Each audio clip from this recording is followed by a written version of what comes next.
단체는 저 위쪽에 독립의금부라는 단체가 있었어요. 저건 의병했던 분들이 만든 단체고요.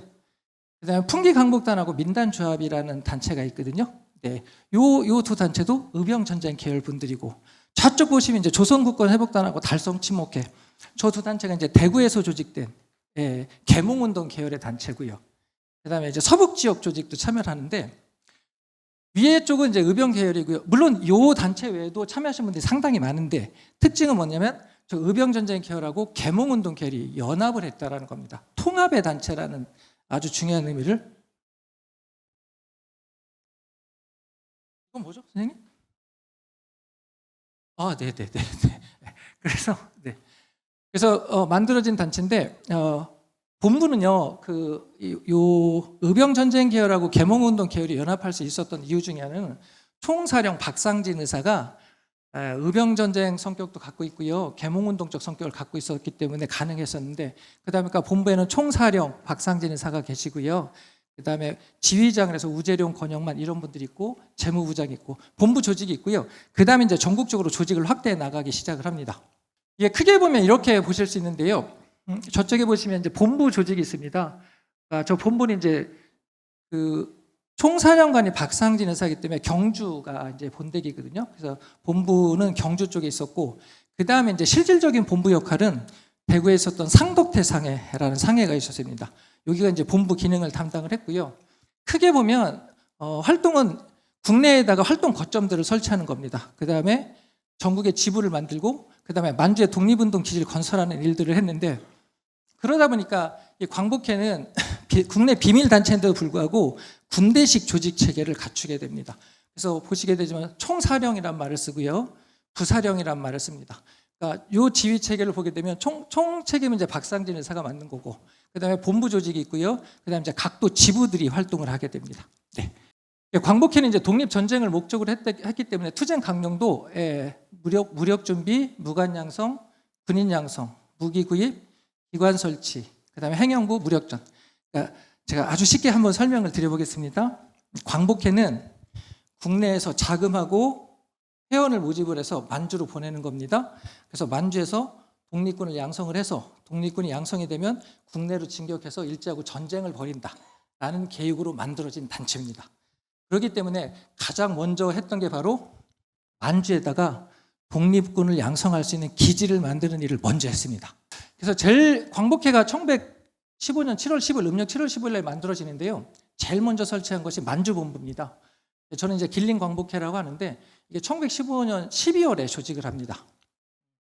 이제 총사령 박상진 명예에 의해서 우재룡, 대구시 지부장님 선친 되신 우재룡 의사께서 직접 만주 길림으로 가서 조직한 것이 만주본부입니다. 근데 여기 처음에 만들기는 이제 광복회가 만들었고요. 처음에 여기 총 책임자는 황해도 의병장을 하셨던 이진용이라는 분이 맡으셨었는데, 그분이 군자금 모집하다가 체포가 되세요.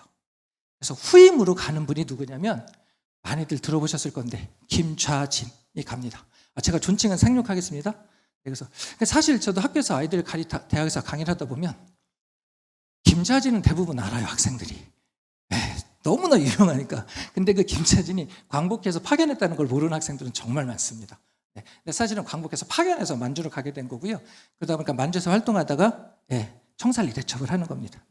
지부는 8개 지부가 다 만들어집니다. 전국 8도에 만들어지는데, 가장 활발한 활동을 했던 지부는 이제 경상도 하고요, 전라도 하고, 대부분 다 활동을 많이 했는데 강원도 하고 함경도, 이쪽 지역에서는 이제 지부장님들만 파악이 되고 실제 활동상은 많이 파악이 되지 않는데, 오늘 이달의 독립운동가로 선정되신 두 분이 김경태하고 장도환 의사가 충청도 지부 분이십니다. 충청도 지부는요, 1916년 7월에 충청도 지부장은 여기 보시면 김한종 의사신데요, 이분이 충남 예산 분이세요. 예산 지역에서 부여 지역에 조선 총독이 이제 방문한다는 계획을 입수를 하시고, 김한종, 오늘 선정되신 김경태 선생님, 그다음에 김재창, 김한종 의사 작은 아버지세요. 세 분이 조선 총독 암살 계획을 세우는데, 이게 일제한테 발각이 됩니다. 발각이 되면서 피신을 하게 됐는데, 때마침 그때 광복회 총사령 박상진을 만나게 되는 거고요. 그러다 보니까 충청도 지부 책임을 맡게 됩니다. 저 김경태 지사께서는 원래는 대한제국 군인이셨어요. 근데 그 군대가 해산되면서 나오셔가지고 의병에 참여하시려고 나오셨는데 그걸 계획하다가 체포가 되세요. 체포가 되셨는데 5년 유배형에 처해졌었거든요. 근데 바로 12월 달에 풀려나세요.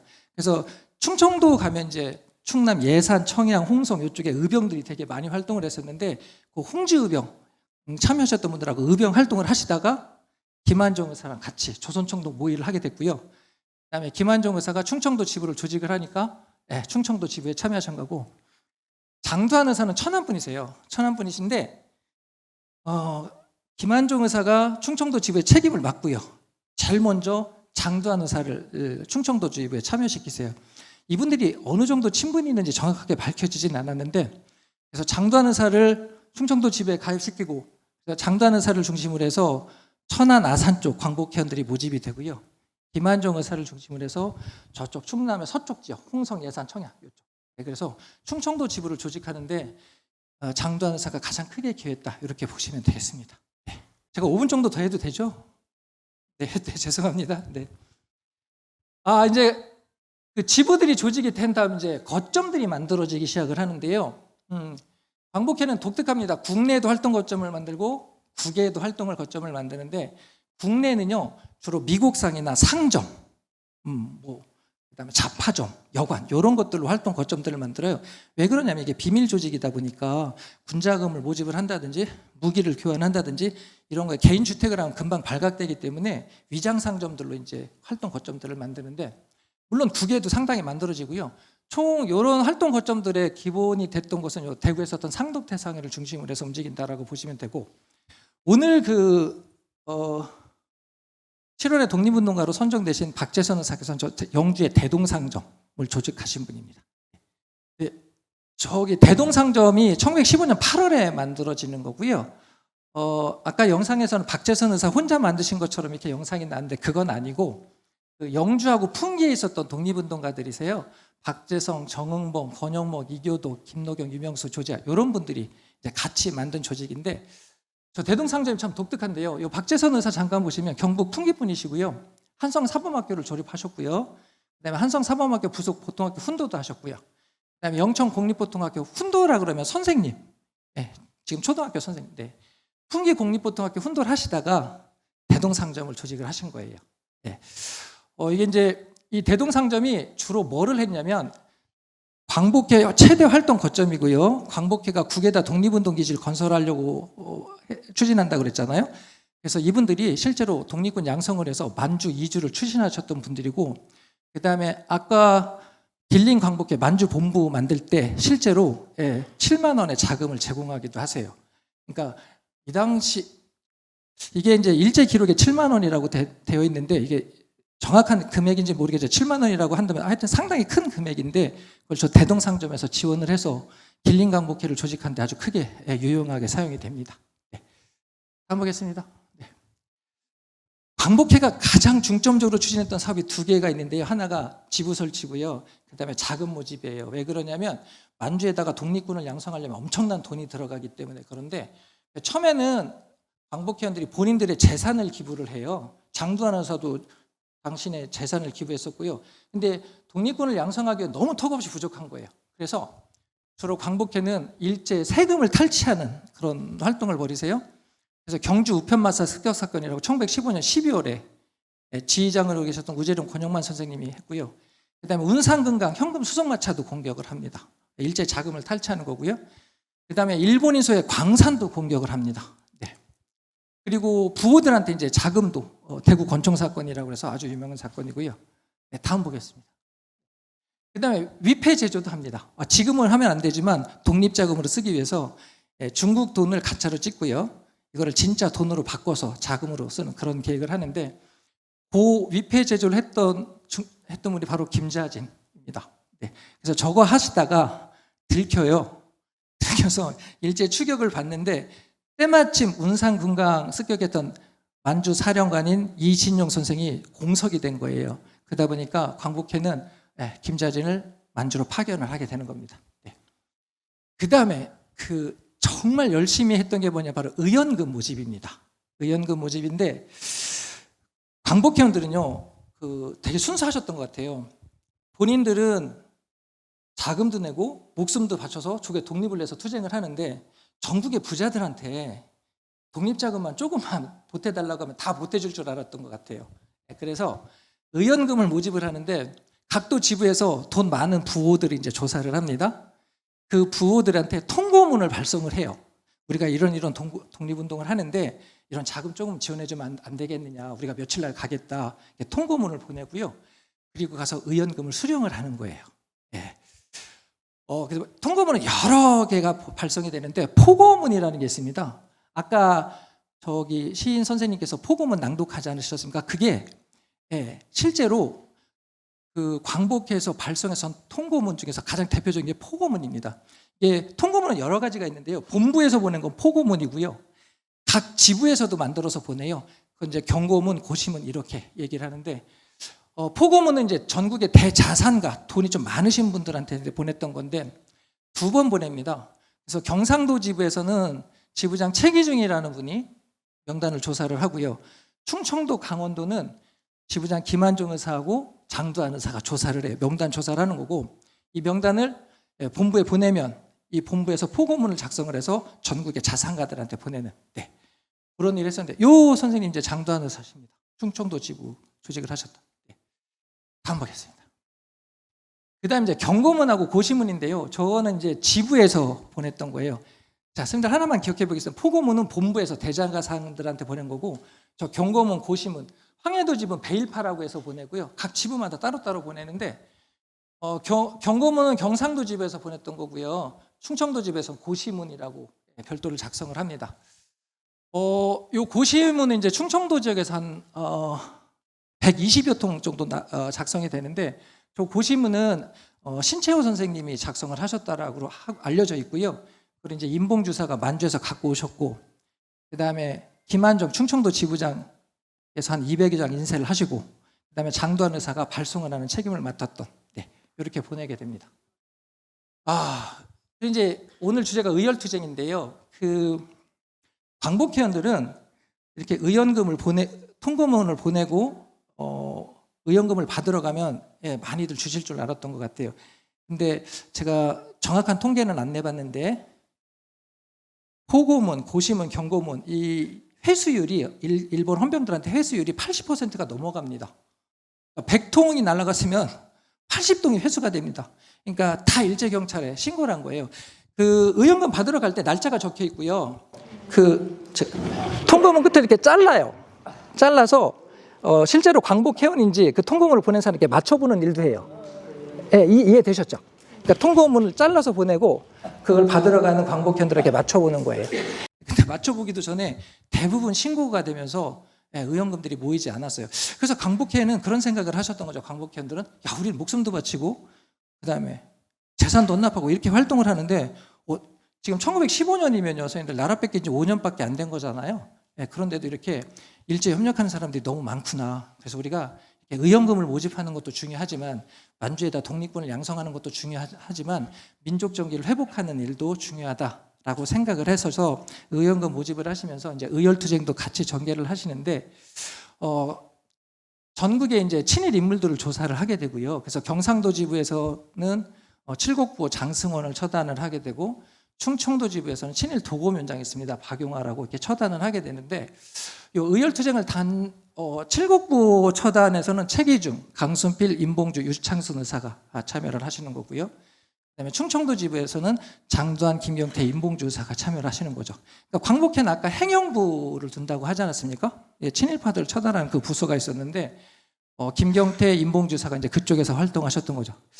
오늘 7월의 독립운동가로 선정되신 분들 중에 다 훌륭하신데 특히 임봉주 의사는 독특하신 분이세요. 원래는 경북 풍기 분이기 때문에 경상도 지부에 해당되는 그쪽에서 활동을 하셔야 되는데 임봉주 의사는 경상도에서도 의열투쟁을 전개하고 충청도에서도 의열투쟁도 전개하고 또 경상도에서도 작을 모집하고 충청도에서도 작을 모집하고 독특한 이력을 가지신 의사라고 생각을 합니다. 마지막인데요. 이게 사형 선고문입니다. 요즘 제가 학교에서도 학생들한테 많은 질문을 받는데, 교수님, 학생들이 교수님 어쨌든 사람이 죽었으니까 테러 아닙니까? 뭐 이런 질문들을 많이를 해요.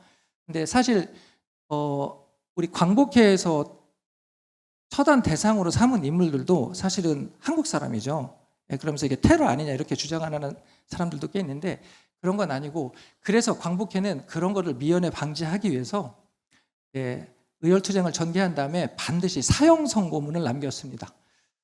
요건 제가 해석을 한 거고요. 원래는 한자로 저렇게 표기가 됐는데, 제가 한번 읽어보겠습니다. 조국 광복을 하자는 것은 하늘과 사람의 같은 뜻이니 큰 죄를 성토해 우리 동포에게 경계하노라. 경계하느니 광복해연. 그러니까 본인들이 전개하는 이 의열투쟁이 개인적인 어떤 사적인 감정이나 뭐 이런 것이 아니라 조국의 독립을 위해서 민족 정기를 회복하는 차원에서 전개됐다는 것을 반드시 밝히고 있습니다. 그래서 사형 선고문을 붙이고요. 근데 이게 문제가 됐어요. 이게 문제가 됐는데, 지금 1917년 11월이죠. 저 18년 1월이고, 그리고 단체 이름이 광복회죠. 넘겨보겠습니다. 일본 애들은 상당히 긴장을 했습니다. 자기들이 강제 병탄을 하고 무단 통치만 실시를 하면 식민지 조선인들은 순응하고 따라올 거라고 생각을 했는데, 식민 통치를 시작한 지 채 5년이 안 됐는데 독립운동 단체가 등장을 하고요. 자금을 모집하는 통고문이 날라오고요. 친일파들이 죽어나가기 시작하는데, 그 단체 이름이 또 광복회예요.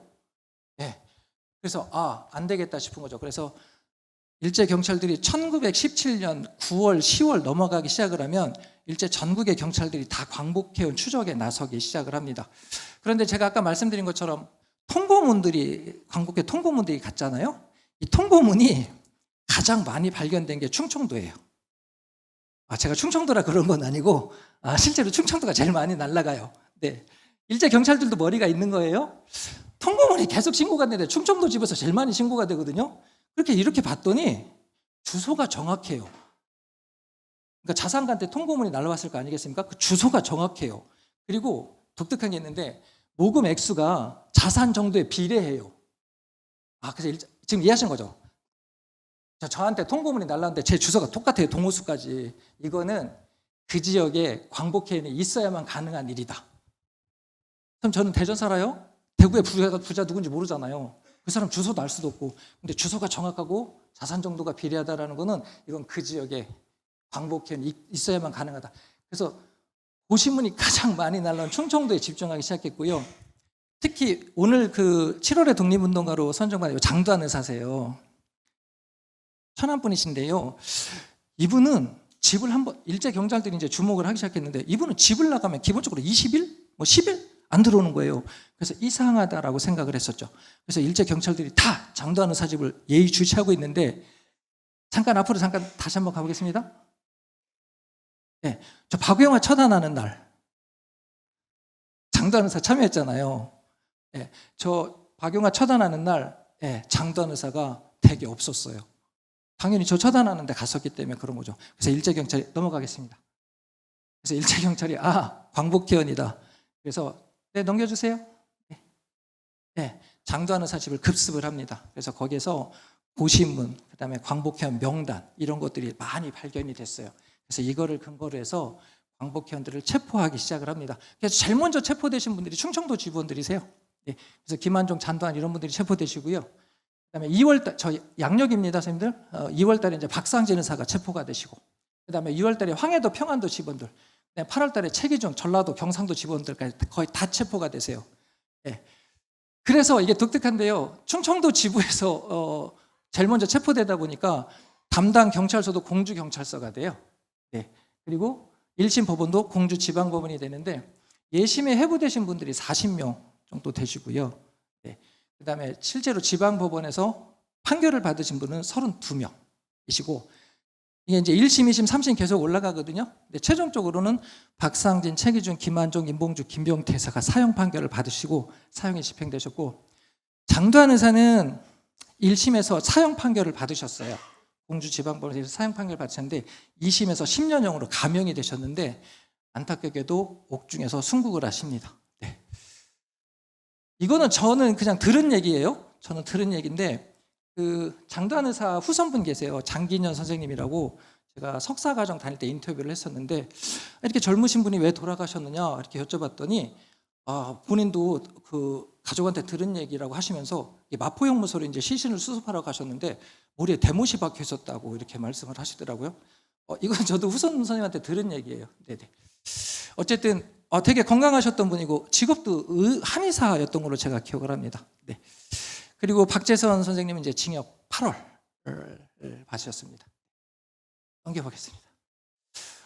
제가 시간 너무 많이 쓴 것 같은데 일단 광복회 역사적 의미가 여러 가지가 있는데요. 1910년대 국내에서 독립전쟁을 추진했던 단체라는 점, 그다음에 한말 국권회복 운동이 이제 의병전쟁하고 개몽운동으로 서로 나뉘어졌을 때 그걸 통합했다라는 점, 그다음에 1920년대 독립운동에 큰 영향을 미쳤다라는 점, 그런 점에서 광복회는 아주 높게 평가받는 단체라고 할 수 있겠습니다. 네. 아유 고생들 하셨습니다. 네.